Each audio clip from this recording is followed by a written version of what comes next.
Hello everyone, আসসালামু আলাইকুম। সবাই কেমন আছেন? আশা করি সবাই খুব ভালো আছেন। আমিও অনেক ভালো আছি। তো আমি কিভাবে আদা রসুনটা সারা মাসের জন্য ফ্রিজ আপ করে রাখি সেটা দেখাচ্ছি আপনাদেরকে। যে এখানে আমার 1 কেজি আদা আমি সুন্দর করে কেটে বেছে ধুয়ে এভাবে কুচি করে রেখেছি। আর এখানে আছে দেশি রসুন, যে 1 কেজি রসুন। এটা আমি এখন সুন্দরভাবে ব্লেন্ড করে একটা ছোট্ট বয়মের মধ্যে রেখে দিব। এখন আমি ব্লেন্ড করছি।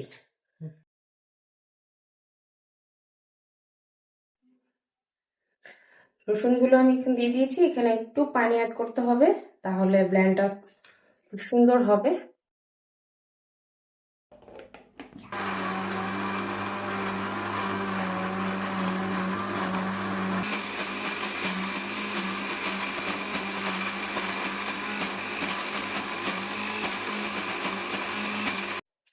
ফাইনালি আমার হয়ে গেল মাসের আদা রসুন ব্লেন্ড করা। এই যে 1 কেজি আদা এতটুকু ব্লেন্ড হয়েছে 2 বাটি, আর 1 কেজি রসুন ব্লেন্ড হয়েছে 2 বাটি। সবাই ভালো থাকবেন। Thanks for watching my video. Tata.